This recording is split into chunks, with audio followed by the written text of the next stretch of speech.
Are you not entertained? Are you not entertained? Is this not why you are here?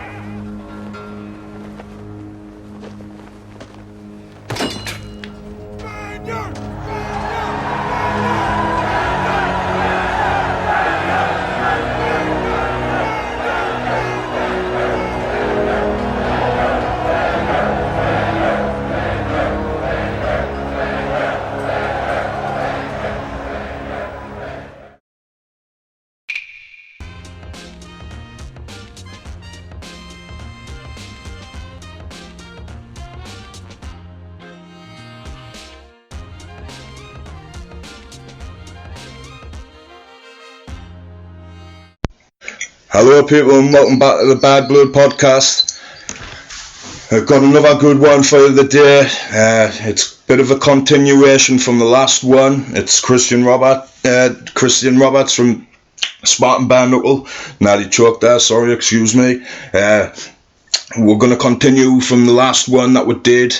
We're still wanting to get to know a bit more about Christian's fighters and what they're about themselves. So I'm just going to introduce a sponsor before we get started. It's New Hemp CBD, and they've got all sorts of types of CBD products. They've got vapes, balms, oils, they've got everything for you need that if you're needing CBD really. If you're suffering from anything like acne, psoriasis, anxiety, stress, insomnia, reduces the muscle spasms, suffering any sort of stuff like that, head over to newhemp.co.uk and have a look at their online shop. They've even got lab results up on there as well. They've got a blog on CBD itself. We've got a discount code here for you as well. It's plain and simple, Lee in capital letters, and that's for 15% discount, and that's over at newhemp.co.uk. Like to give a shout out to Peep Magazine as well. Cliff's been very, very good to me over the years, so I feel it's right that I've got to give him a shout out. He's got a very good archive over at flickr.com/Peep Magazine. He's got shot many footage over the years, ranging from the amateurs all the way through to professionals, and that's in all forms of combat sport. To have a look at his work on YouTube channel as well. He's got a channel on there. It's got some brilliant footage. Really done a lot for the Northeast for combat sports in the short space of time that he was delving in that. If you want to check out our merchandise as well, we've got hats, hoodies, t-shirts, cups, coasters, phone cases, posters, pillows, and that's over at tpublic.com/badbloodpodcast. That's tpublic.com/badbloodpodcast. And we've got, like I say, we've got all sorts: t-shirts, cups, coasters, hoodies, phone cases, posters, hats, you name it. Head over there and have a check out. Right, Christian, how are you? Really good. I'm just wondering whether I get a free goodie bag. We'll see what happens. We'll see if the sales boost up first, and then you can get yourself a hat, or even get yourself a hoodie if you want. There we go. So, right. Finally made it.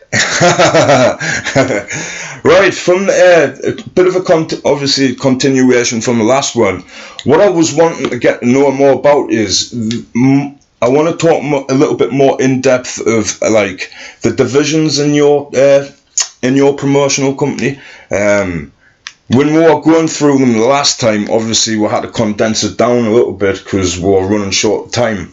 But what is the best ticket selling division in yours? Is it just like the same other heavyweight?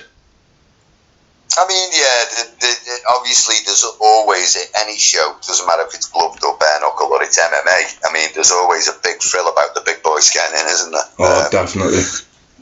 You know, they swing for the fences, and boys. But I think it's no different with us, mate. But the thing is, it's I'm not going to say more exciting than heavyweight boxing or more exciting than heavyweight MMA, but there's a bit more of a buzz knowing that you're putting two 16-stone plus beasts in there and a referee in an 8v8 square. Yeah. Who's the top five? Who's your top five? For heavyweight? Yeah. Right, at the moment, I would say, do you know what? We haven't released the rankings yet, so you're getting an exclusive here. I see. First for everything. I would say you've got to go with your man Michael Marshall, number one, because he's got the heavyweight title of the world. So. I didn't even have him, already had him written up at the top. That's before we even started. It's definite. You can't take that away from him, number one. Second, I would say DP Gold, who's going to be fighting him on the next show for the world title. He's got to be ranked 2. Again, another unbeaten fighter. I wanted to put in here this heavyweight division. Got a guy who's coming into the heavyweight division. We've signed him from Norway this week. Oh, who's that?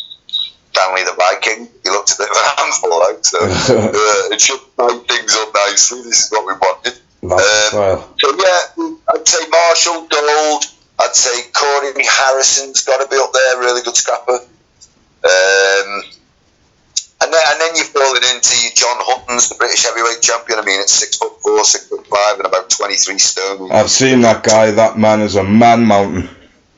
Yeah, he's a monster, mate. You know, if you found him in bed with your mates when you come home, mate, you took him in. Yeah, definitely. You'll be definitely cradling him in, seeing if he's had a good time, and giving him a cup of teas afterwards. Yeah, so. And we've got again. I mean, he's an unknown quantity coming over from us from Poland, but we've ranked him at number 5 or number 6. He's Dominik Kowinski, the Polish Express. Again, what a beast! 20 plus stoner and 6'4"ish. You know, these are all big fellas, and when you put them in a small space, it can only end one way, and that's badly. And that's a win-win for the crowd, really. What was the last guy you just mentioned there? What was his second name? Sorry. Dominik Kowinski. What, has he fought bare knuckle before, has he? Yeah, over in Poland and stuff, and a bit of cage fighting and that, but again, he's going to be someone that comes over, he's looking to make a big statement, you know, and I think everyone was kind of tongue-in-cheek with him, and then put a video on of him hitting these pads and took his t-shirt off, and I think people realised then that, you know, this guy, you know, I don't know whether he's going to be an absolute crack fighter or he's going to be mediocre or he's going to be poor, but either way, mate, he's going to take some shifting at 20 odd stone and 6 foot plus, you know. So again, you put two guys in a small space like that, it only takes the one. Yeah, I definitely agree with that. So who's the biggest threat out of all them to Michael? We've got another guy I should mention as well called Aaron Lambourne, who Michael fought last time. Wow, yeah, I've seen that. Fight that was.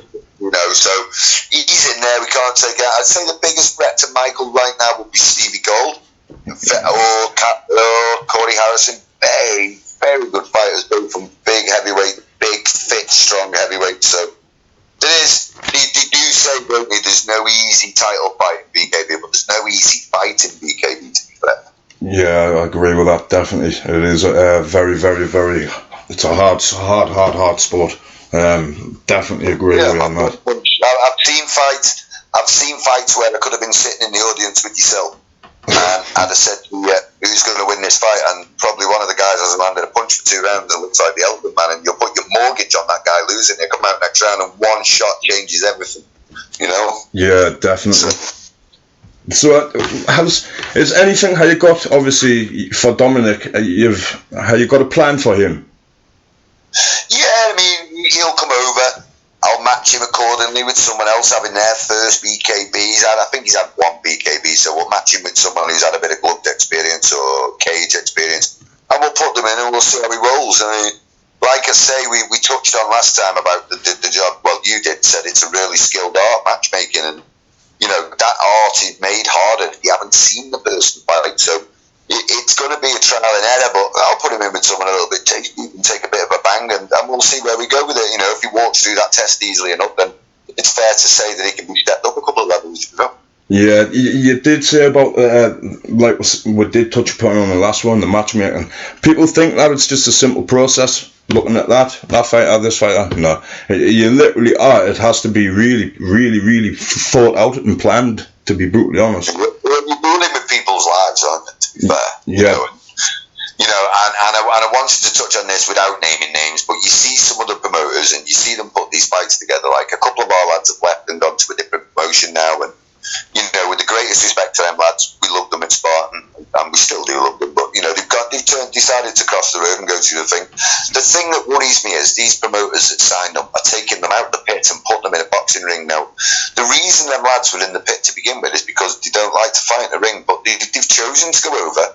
And I know 2 of the 3 fighters he signed off me haven't had any ring experience. Now, when they get in the ring, that's not going to be a brawl anymore. That's not going to be a toe-to-toe exchange. It's going to be a technician who's trained to fight all their life. So I do worry for the lads that have gone over because, like you say in matchmaking, you've got to take it all into account. You can't just say, right, he's 6 foot, he can bang, let's do it. Styles make fights, attributes make good fights. So, yeah, it's a very, very tender minefield, but one that should be taken really seriously. Yeah, definitely it is. You've got to be careful, and like you say, it's the transition. I mean, I've never ever fought in the BKB pit or never fought in the Bales or anything like that, but I could imagine from trying to adjust to it, just because, well, you can't move, can you? There's nowhere to. You're not going to be able to. How can I say it? You'll not be able to move on the back foot as much. You've got to trade. You literally got to trade. Well, listen. It's this simple. We coined a slogan. I did touch on it last time, and it's pretty simple, really. It's start fast or start last. And if you're starting last, you're not going to be in there long. Because these boys are coming to take heads off. These aren't technicians. They're not interested in dancing around and throwing feints and doing it. Listen, they stand and plant their feet and they crack each other on the chin until one of them goes out. Yeah, that's a style. It sounds brutal, but that's what people pay to see. Listen, mate, I spoke to a guy in America a couple of weeks ago, and he said, I won't name him online because I do that saying we have conversations behind closed doors, but he is another promoter in America, and he said to me, holy fucking shit, man, I just watched your video, is that fucking legal? He said, it's like a human fucking cockfight, man. What? Yeah, I don't think they're ready for any of the pictures yet, but yeah, it was pretty funny to see other people's reactions because, until you've actually been and watched it live, which honestly I can't stress to you enough, and I want to stress again, we cannot wait to get to the tomb with it. We really can't. We know the Newcastle lads love a good tear up, and this is exactly what we're bringing, and we put some of the best names from Newcastle on that card just to top it off as well, we love we're fighting up here. We love we're football and we're fighting. Love we're football and we're fighting. What are you then? Are you a Geordie or a Mackin? We'll not utter them second word you said. We'll not even utter that word. I've got no hate or malice toward any person who supports Sunderland, but I will never be caught dead in that red and white. Ever. No, I hear you, mate. Yeah, I've always been a little bit of a secret. I've always rooted for Newcastle. I mean, my team, I get ripped to bits. I support Tranmere Rovers. Oh, it's a bit harsh. No, I just get if I join in football arguments on Facebook, they just say, fuck off, are you still in the Conference League? So, I can't really argue, but I don't like to see Liverpool win it, but congratulations out there, all the Liverpool fans, on winning the title after 30 years. That's brilliant, and they should all have heads up. But if it's not United, I always kind of root for Newcastle. I always liked Kevin Keegan. Oh, it's just an absolute god, and a very sad time when he left the second time. Very, very sad time. Just to think of what's happened in that space as well. So, well, I don't know a great deal about how the fans feel, but what I read in the press and stuff about this, is it Mike Ashley? Oh yes, we'll call him the FCB. He's not well liked, is he? So no. You have to ask yourself over time, if all them fans don't like you, are you doing the right thing? Are you doing a good job? And clearly not. So see, this is why the past 13 years were thirst for fighting and hunger for fighting is probably a majority has got a lot down to do with him, because that man can make you irate with just one sentence. That's the type of irritation level we're on now. We just can't wait until we took over. That's honestly, I cannot stand the man. Do you know what? I'm not a person. A very changed person. I don't have a lot of hatred towards anybody, but that man stopped me from going to my football club where I love to visit St James's Park, and he's just no, we'll just move on. We'll move on. He's honestly, I don't like him. No, not good. So there's a nice rich owner to come in. Newcastle are a sleeping giant. I mean, when Keegan had them and they were challenging with United in the title race, when Keegan melted down in his interview, he'd love it if he beat them. I mean, the thing with Kevin Keegan is he played the best style of football you could ever watch, but there was no defence. It was just attack. If you score 4, we'll score 5. If you score 7, we'll score 8. Yeah, that honestly, best. See, to me, football has it's clearly changed. It's not a secret. But to me, the football what I used to see when I was growing up, your Shearers and stuff like that. It's just I didn't get that same feel that the players have got, that same hunger, desire. There's no passion to pull the jersey on, is it? Yeah, that's what. It's just more or less what can I get out of the club? How much can I get this? Obviously, understandable.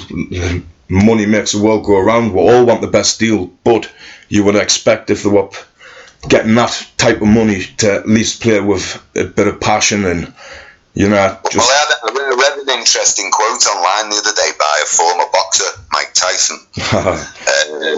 And he was asked about the subject of who's going to be the best heavyweight come the end of 2021. Will it be Tyson Fury? Will it be AJ? You know, will it be Wilder? Will it be Tyson? You see, the thing is, in the 80s and early 90s, I was a born killer. These guys are businessmen. Well, that's it. See, just people from that era. To see, that era was probably the last. Well, see, I'll not say the last, the greatest, but.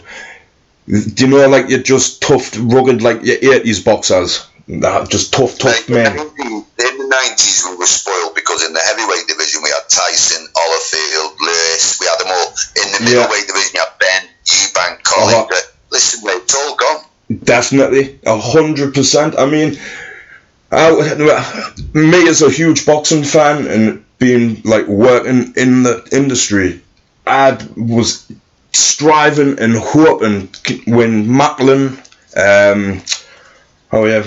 when Macklin, Barker, Murray, when they could have had their little triangle fights, I was devastated that none of them happened, because I thought they could have brought some type of hype up from back in them days when you had the Bairns, Watsons, Collins, Eubanks. I thought it would have just brought a little bit of that nostalgia feel to that, like, I'm not even excited really about anybody coming through. But however, I did see a kid last time out. I've been hearing a lot about him from Newcastle. Called, is it Lewis Ritson?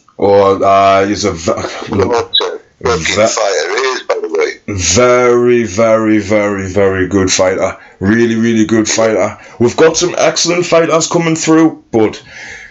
It's, to me, I don't think the opportunities is there for them as much as them obviously would clearly like to, but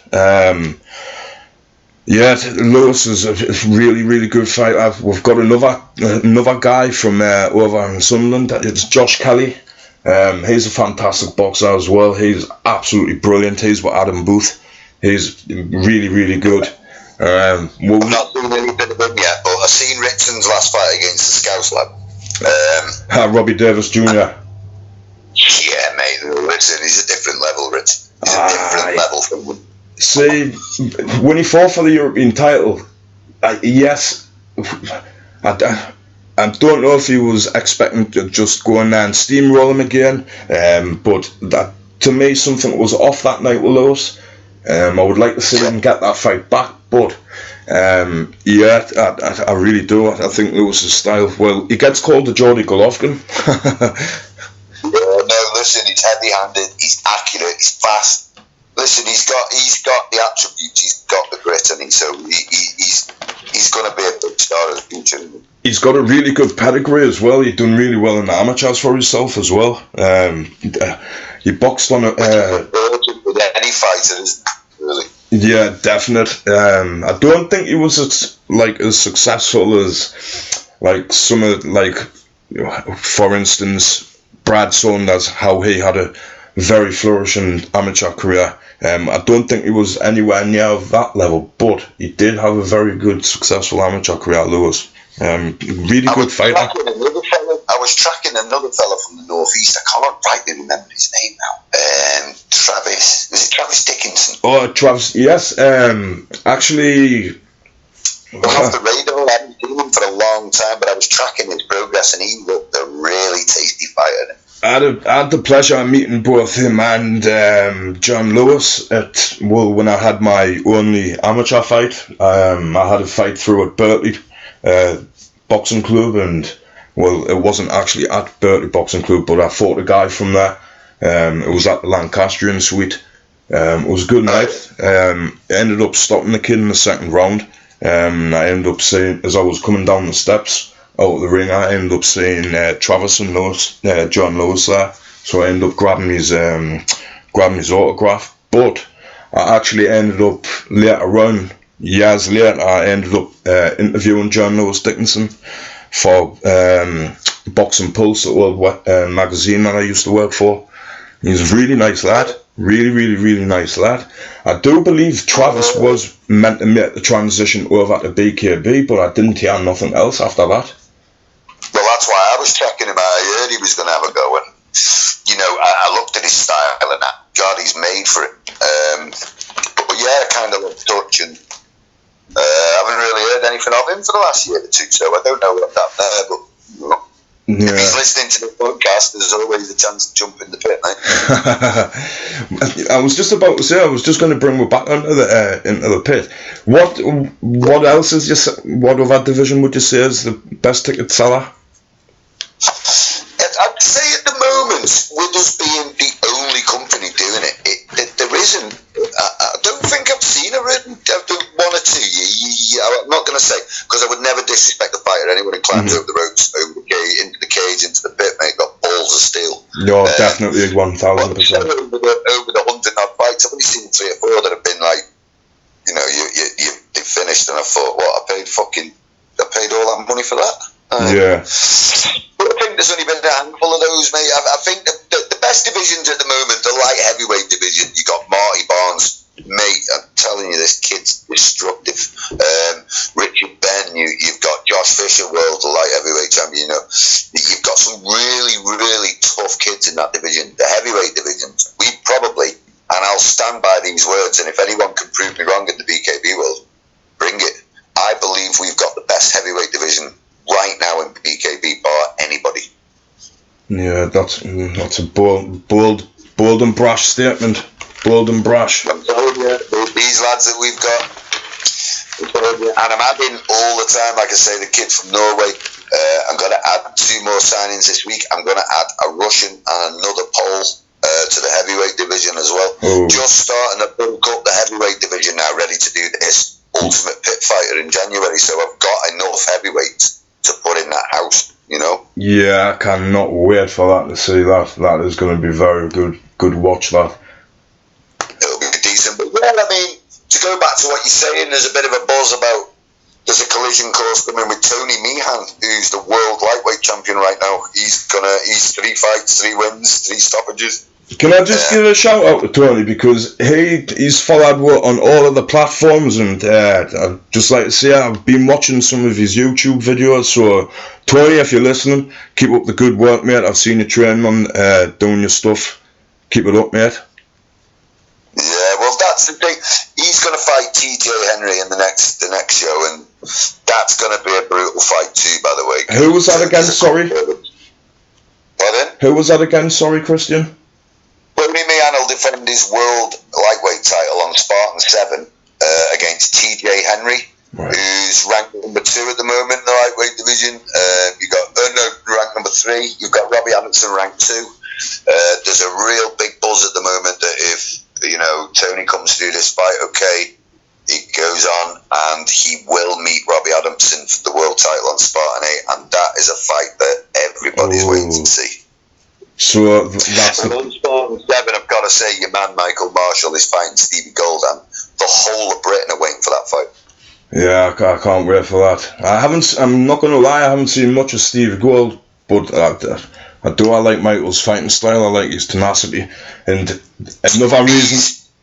Stevie's more you think. I mean, what sets Stevie different from other heavyweights in Britain is Stevie's got the ability to think calmly while being smashed in the head, and he kind of has these big bowling ball shoulders that he lifts up, and it's hard to hit him on the chin when he covers up, and he's a clever thinking fighter, but that's he's a great asset. And he can fight with the back foot, but he's gonna have to, because as you've seen, Michael Marshall comes out 200 mile an hour. Yeah. So another reason I like Michael Marshall as well is because he likes one of my favourite fighters of all time, Jack Dempsey.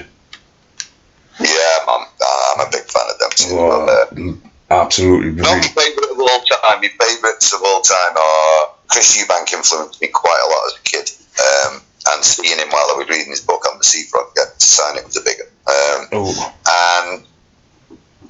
And I would say favourite, but Arturo Gatti is one of my favourites. Yeah, he did not deserve the end he got, mind. You know what? I was watching it the other night on YouTube. It's the first time I've watched the full feature-length documentary, and the whole thing stinks. It does. It was. It's bad crack. He was definitely murdered, 1,000%. Just the way. Well, like his manager said, I known Arturo for 20 years, and I never heard the word suicide come out of his mouth ever. When would Arturo Gatti quit? Would he? That's it. I mean, them Mickey Ward fights have got to be the best in history in the trilogy stakes, haven't they? Yeah, honestly, brilliant body puncher, absolutely fantastic body puncher, Mick Ward. Classic. I mean, I put a post up the other day with the trilogy at Ward and Gatti on and said, find me another trilogy that matches it. I mean, you can argue of Riddick Bowen, Olifield, but listen, it was a different class. It was a different class what Gatti and Ward did. Yeah, I was just about to say the Holyfield wars, they were good. Have you heard of a fighter called Edwin Valero? Yes. Didn't he die young? Wasn't he unbeaten after about 28 fights?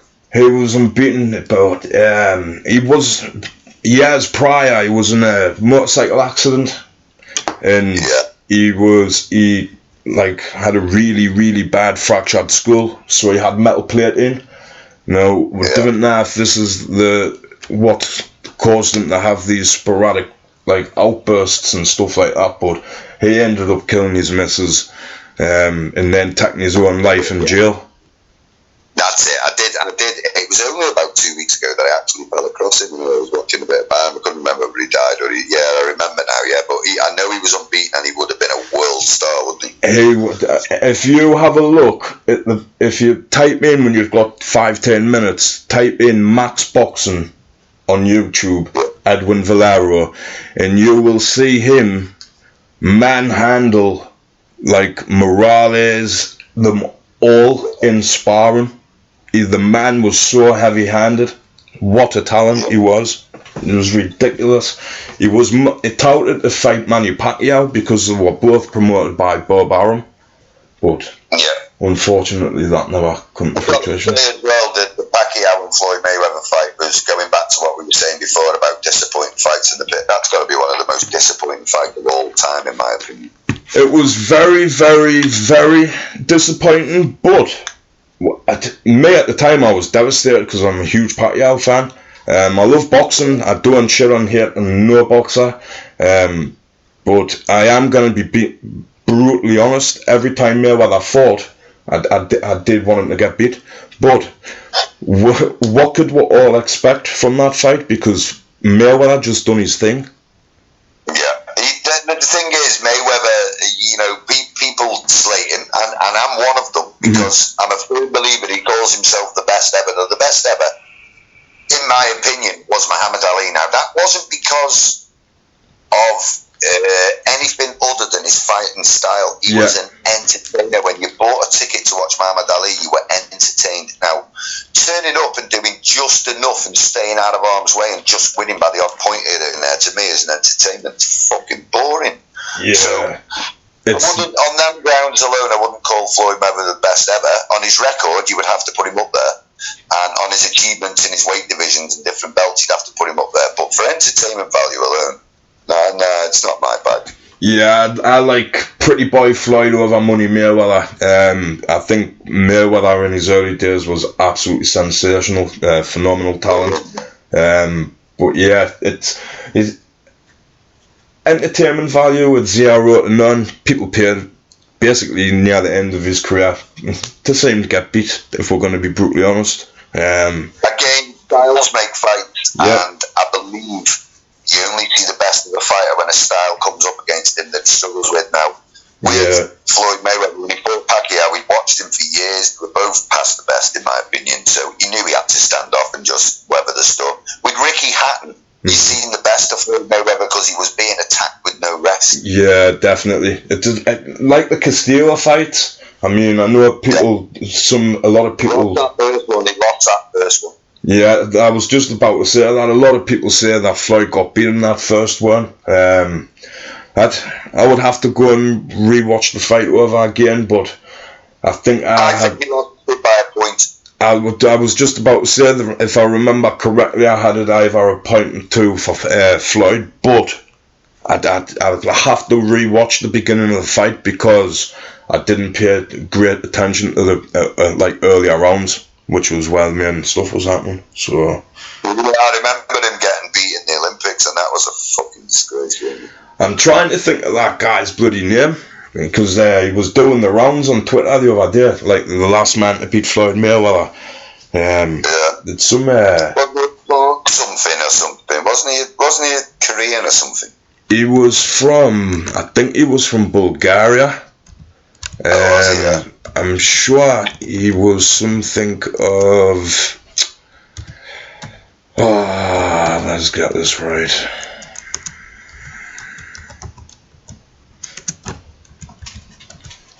I'm just having a look here because I can't really remember the.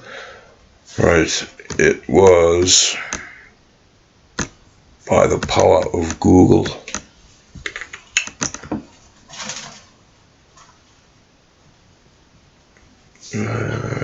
If it decides to load, it was some Bulgarian. I definitely know it was a Bulgarian. I just can't remember the guy's name.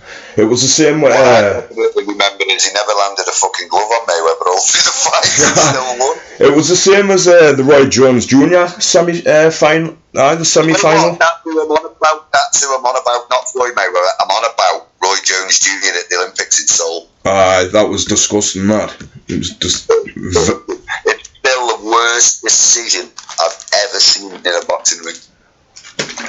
I tell you whose was pretty bad, but not to that to that extent. Joe Joyce Jr., he should have had a gold medal at the Olympics in Rio.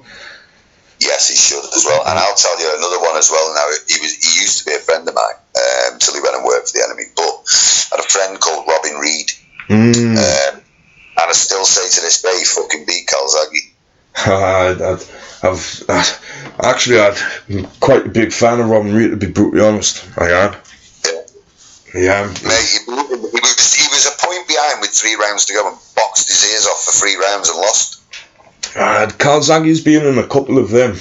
Yes, that Hopkins fight, that was a very close fight as well. He's had a few. But yeah, that Robin Reed fight, mate, and I know Robin, I don't know if he's listening as well, but I know he still believes he won that fight anyway. Because when them close fights are close, you feel grieved because you put all that hard work, you've put the dedication, you've made the sacrifices, and then to hear that, you're going to be damn right distraught. What's up, mate? It's a killer, isn't it? But yeah, to go back on the weight divisions, I just think at the moment what I've tried to do is I've tried to create a buzz among every division. Now, if you go to the lightweight division, there's a buzz about Tony and Robbie meeting. There's a buzz about other lightweights that are coming into the division as well, like Jordan Clements and other fighters, Jake Green and a few. There's buzzes about him. You go to the middleweight division, there's Darnell John. I mean, there's a big buzz about him at the minute.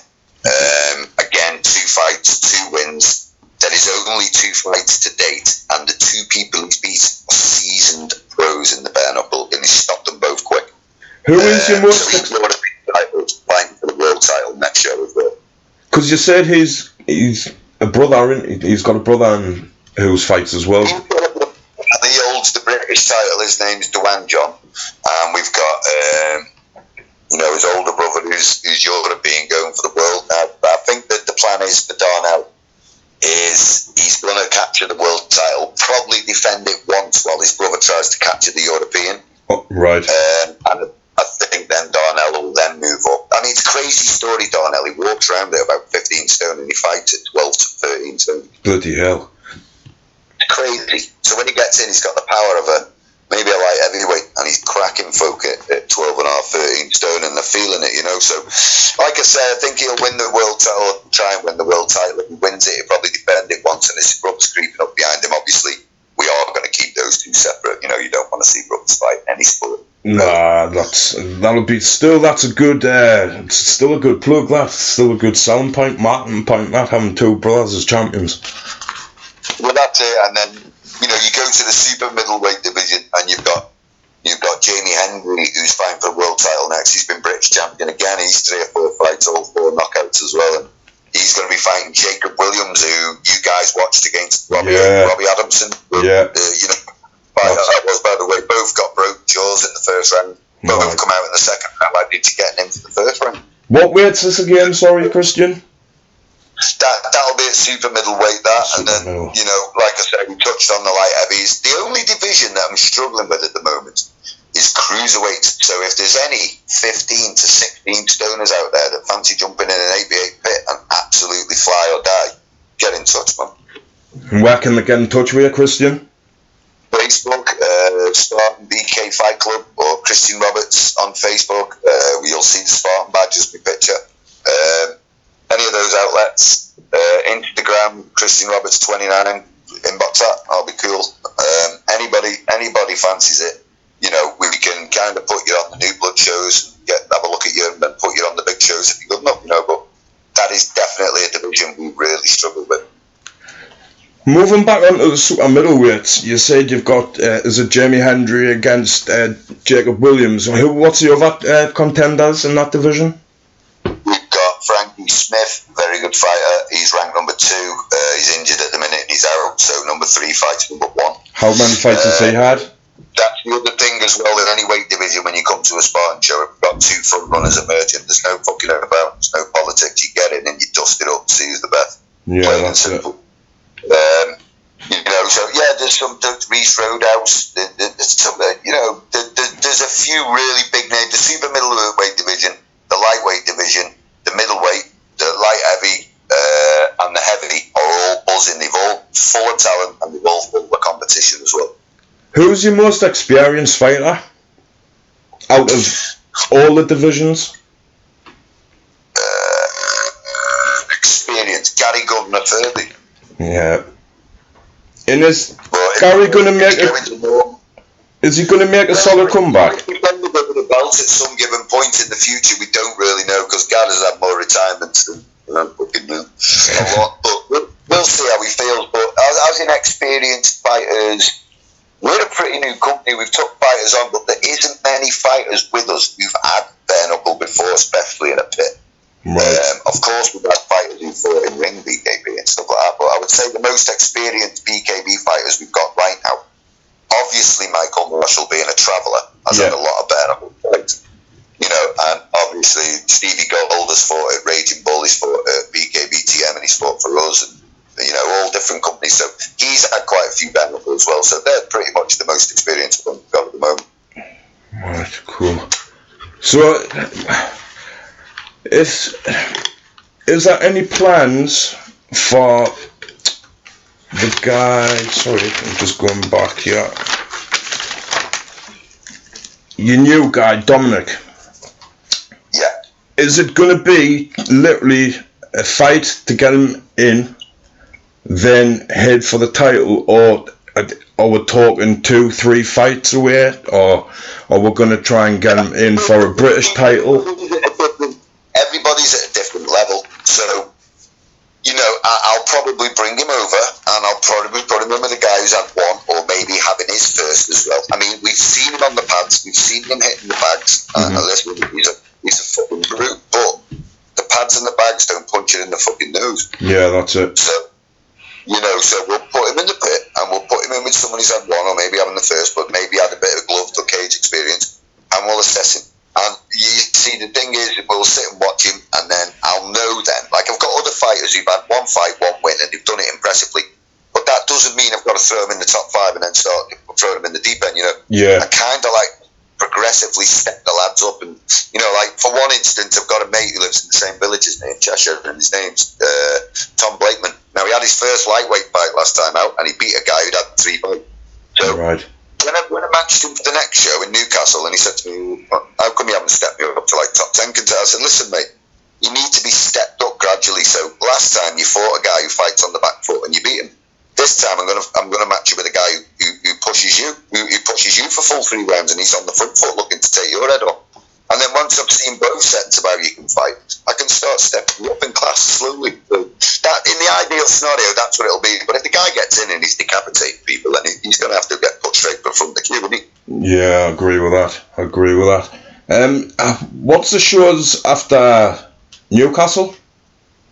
Well, we've got Spartan 7. We're expecting that to go in the next 4 to 6 weeks, I reckon, hopefully, with all being well said and done. If not, I'm hearing that BKBTM have named that the O2 have said they are having their first show on the 6th of September with a full crowd. So full crowd? Good for the gander. So we'll be having Spartan Wars, if that's how it has to be. If we can get it before, we'll have Spartan 7 in Bradford, then Spartan New Blood, then Newcastle in August, or if it has to be pushed back September. And then after that, we'll be back in Bradford for Spartan Wars 8, where we'll have the heavyweight prize fighter, 8 men. If you win 3 fights in one night, you walk away with $5,000. So that's going to be pretty good. And we'll have 7 title fights apart from that. So there'll be 8 title fights. So there'll be 7 fights in the prize fighter tournament. Then there'll be 8 title fights. So 15 fights. We're going to call that just destruction. We'll be having that in Bradford, and hopefully, if we can plan it down, we'll get another one up Newcastle before the end of the year. If not, then we'll be back in the end of January in Newcastle, definitely. If it takes off good and it goes as well as I think it will, we're already virtually sold out. Right. So all we've got to do now is put the show of our lives on, which my boys bring with. So, we're pretty confident of that, and I'm pretty confident the guys we've got coming on the show from Newcastle, well-known names, and are there to entertain, I bet you're sick of your inbox messages just pinging away with fighters. Can I get us a fight? Can I get us a fight? Mate, I don't think I've had a day off for about 2 years now. I even went down the river with my partner the other day and had a bit of a picnic and bits and bobs, and we bumped into one of the fucking fighters, so we ended up picnic with the fighter, and that's so it never leaves you, mate. It's constant 24/7. She puts up with a lot. So. That's it. Like that, the work ethic worth. It's obviously paying off big time. Yeah, we're getting there now. We're starting to be on everyone's lips, and like I say, I've announced this week that I'm going to be announcing another 6 or 8 fighters this week. A couple of heavyweights, a couple of light heavies, a couple of middles, a couple of lightweights. Let's get this fucking thing cooking, So when this flag lifts and we have these shows, it's going to be an unfolding storyline, and I hope everyone gets behind us, because I think what we're bringing is really exciting. I think it's a breath of fresh air away from the ring, So yeah, let's just hope it continues, and I'm really, really, really am hungry to succeed in the Northeast, because I know you boys really love a scrap up there. So yeah, is that where predominantly you're going to be aiming the majority of the shows in the year? Is Newcastle?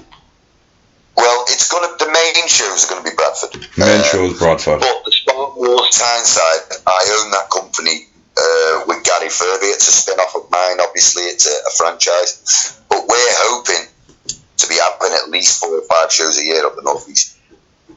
Alright. And is that right? Right. And is that for, because you did say obviously you had like a network of how you can progress from one company to the other? Is that? Well, Newcastle's successful. Bradford, New Blood is successful.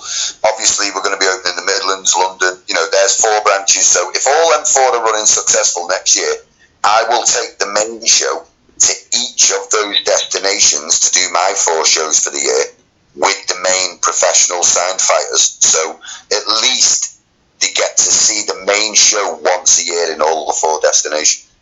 So have you got any plans for, say, like 2 fighters from like a Spartan Wars Tyneside to fight on like a main Spartan Wars show, and vice versa, just to pull in like obviously a bit more crowd, obviously with the more familiar faces?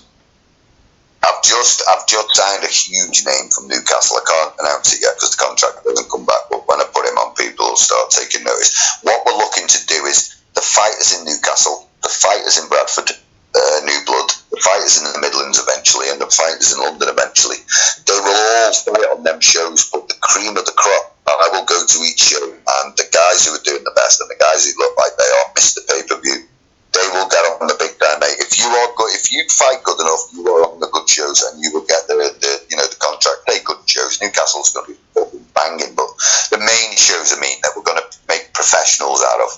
Mm-hmm. The guys on the Newcastle shows who are shining, and the guys on the New Blood shows in Midlands and London. Eventually, the main shows will be made up of some cracking athletes. Have you got any plans to take this international or European, like over into America or in Europe? Yeah, we're deep in talks in America now. I reckon I'm about 4 weeks away from announcing something huge. As for Europe, we've been asked to go to Sweden. We've been asked to go to Italy. Mm-hmm. So all things considered, I think the main aspects for us at the moment is let's conquer the UK. We've built a good fan base from the foundations from the beginning, so we've got a good following, we're selling shows out. So let's make it popular over here, let's get a real good following, let's get the best athletes we can get, and then let's go and kick everyone's balls in. Let's go Europe, and let's go America, and let's show them what British BKB is all about. Yeah, because I've seen obviously the main company in America, they're obviously starting to get televised and stuff like that, but I have seen obviously other companies starting to branch out, like small little outlets. I just thought it would be interesting to see like a cross-promoted fight, because I think something like that could be successful. 100%. I mean, I was on a podcast in America. Give a shout out to Sakura Armstrong in America, over in Florida. Hope you guys are safe. And she runs a podcast called Boxing's Happy Hour. It's a big thing in America, and they are connected to that big company you're talking about. Yeah, right. When I spoke to them on there the other week, and that they're really excited for us to come over. And I said to them, a dad of 5,000, I'll touch on again, you're a shit out, signing contract and running off saying we'll sign a contract to fight you. He owns a company called Backyard Brawling. Now, we were going to take the pit over and give those guys a scare, but he seems to have enough. But when I spoke to Sakura, she said, I spoke to a lot of the fans in America, and they're watching your footage on YouTube and stuff, and they're really excited about you coming over and stuff. And I just think it's a breath of fresh air, mate. It's something absolutely different to what you're going to go and watch in a ring. Yeah, definitely 1,000%. Like I say, I had one of my friends, I don't see him much now because he's moved away, but he's actually fought on your show. He fought your guy John Hutton. Michael Lord. He's had loads of bare knuckles, but it's just totally different. Like you say, the feel of it. I think there's like a bit more genuine respect between the crowd and the fighters. When I witnessed that, I felt that at the show in Newcastle. Just the respect level was, the fighters were treated like gods. I mean, the respect that was shown to not just the top fighter, but even the little known fighters, when they're seeing them wrapped up. And like the thing that I loved about our last show was like I said to you, it's been a tough climb for us to get here. Yeah. You know, and we're here, we're starting to enjoy it. But what really brought a smile to my face on the last show was not just that it run right for a fucking change, but it's when the show was over and I went in the bar after to get myself a well and drink. You know, there's fighters mixing with fans sat in reception, having drinks with them and having the pictures took. And you know, a couple of fighters come over to me after and said, "You know what? The fucking level of respect that the fans have shown us tonight is absolutely amazing." I said, "The level of respect that you've shown each other is amazing. You know, we've never had a bit of trouble at one of our events. We've never had so much as a fight in the crowd or anything. You know, with all the lads, you know, with exception to Aaron Lamborn and Michael Marshall's last fight, there was not a lot of fucking blood loss there, right? So, but apart from that, all the lads, you watch any of the fights on YouTube, you watch them all. I don't tell them what to do.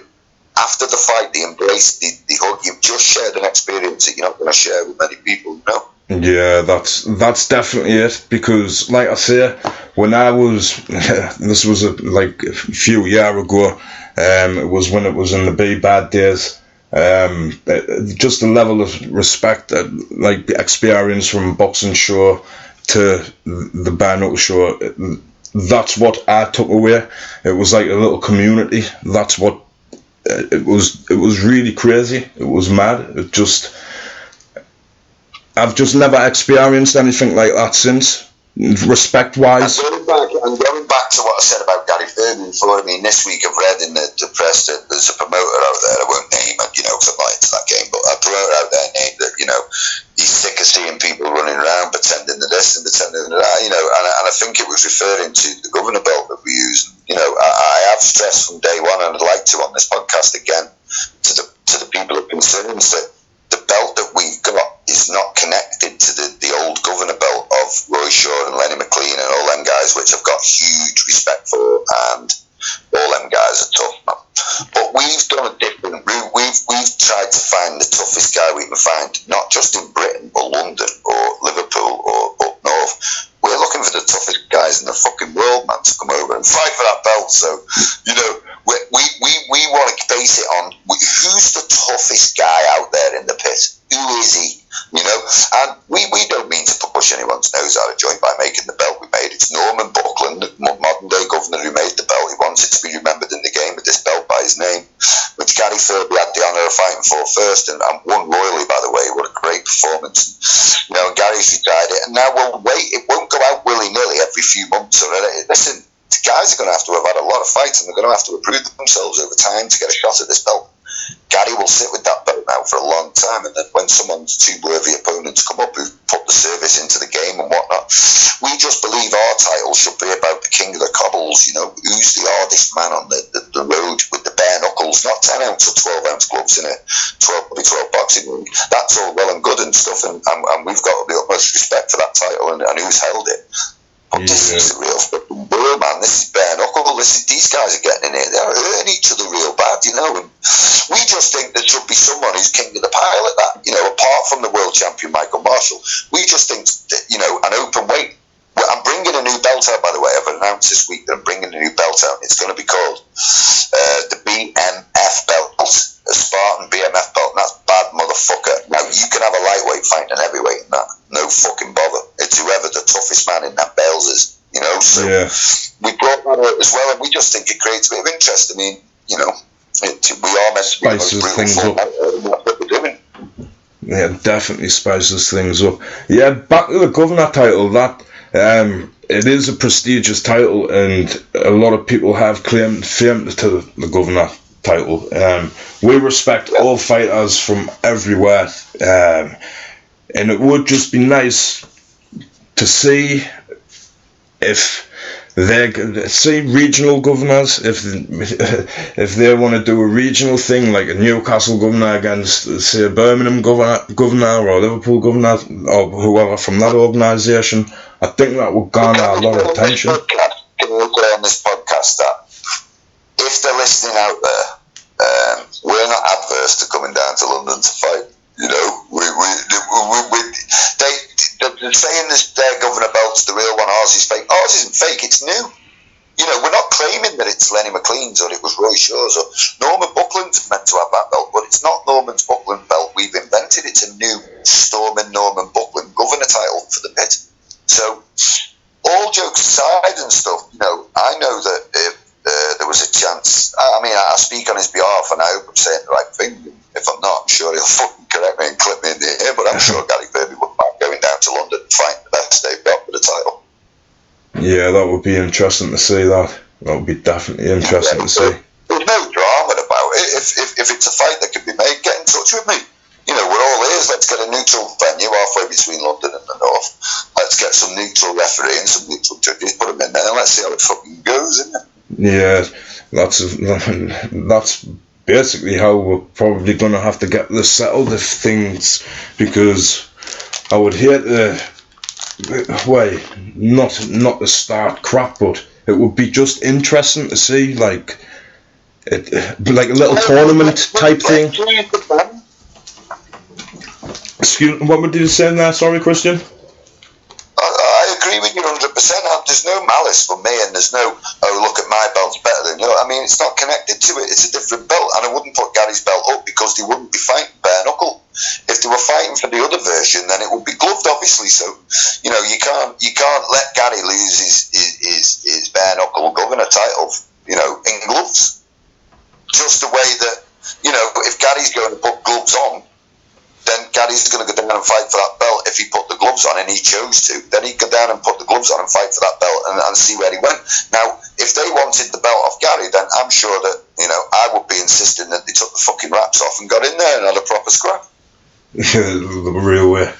Is there any signs of Joe Gary's soon turning into the BKB? Any chance what, sorry? Any chance Gary's laddie can get back into the BKB? Gary's son? Yeah. He's fighting at Newcastle. Is he? Yeah, and he's fighting Andrew Shields in Newcastle, Joe. Ooh. So we're looking forward to see Joe Furby. He's a bit tasty, so let's see how he does in the pit. It's good. It's good being a boxer with gloves and that, but this isn't boxing. This isn't a ring. This is a pit, and anything can happen, mate. I didn't know that. I'm surprised at that. I thought there was no plans, but I'm looking forward to that. No, Gary Furby's son, young Joe. If you're listening, Joe, all the best, kid. He was one of the first to put his name down. I did ring Gary and say, "Are you happy about it?" He said, "Listen, he's a good scrapper. It's up to him. He's a grown man, So yeah, he's on the show. We're excited to see how he does. He's looking forward to a good future with us as well. So hopefully he'll like it when he gets in there and he'll have another go. So how many fights is going to be on this show? 25. 25. It had to be that many because they don't last too long. Right. That's pretty nice. Right. And there was 20 fights on my last show, Spartan 6, yeah. Crikey. We started to go at 3 o'clock, 4 o'clock, and it was all over and dusted for 8. My God. Crikey. So it was a long 25. That was a bit of an interval in between each fight as well, by the way.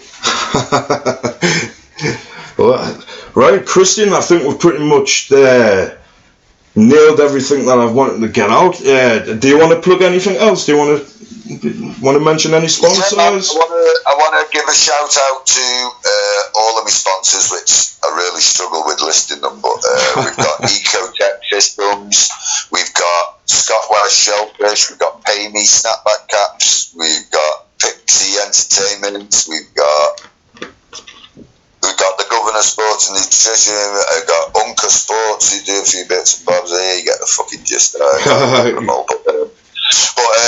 and I also want to say massive thanks for welcoming us up the tune. We can't wait to come up and entertain you all. I know Gary's really excited about it, and I am too. And I'm looking forward to meeting you guys and sitting at a table with you and having a chat, not over the phone. Yeah, same to you, Christian, definitely. I can't wait. Like I said, it's been a long time since I was at a BKB, of any of that type of stuff. It's been a long time, so I'm looking forward to it. Really looking forward to it. We look forward to doing a lot of Bowman business in the future. So a massive thanks for having us on the podcast as well, guys, because I've absolutely thoroughly enjoyed both sessions. That's been great, Christian. Like I said, we'll keep in touch and we'll definitely get you on sometime again, man, mate. Yeah, no problem whatsoever, fellas. So thanks for today, yeah? Yeah, much appreciated. Thanks very much, Christian. That was, honestly, it was great. Thanks for talking to her. No problem, mate. And I'll speak to you soon and see you boys in Newcastle. Thanks very much, Christian. I'll speak to you soon, mate. One love, Spartan BKB. See you soon, pal. Peace out, man. Ta-da.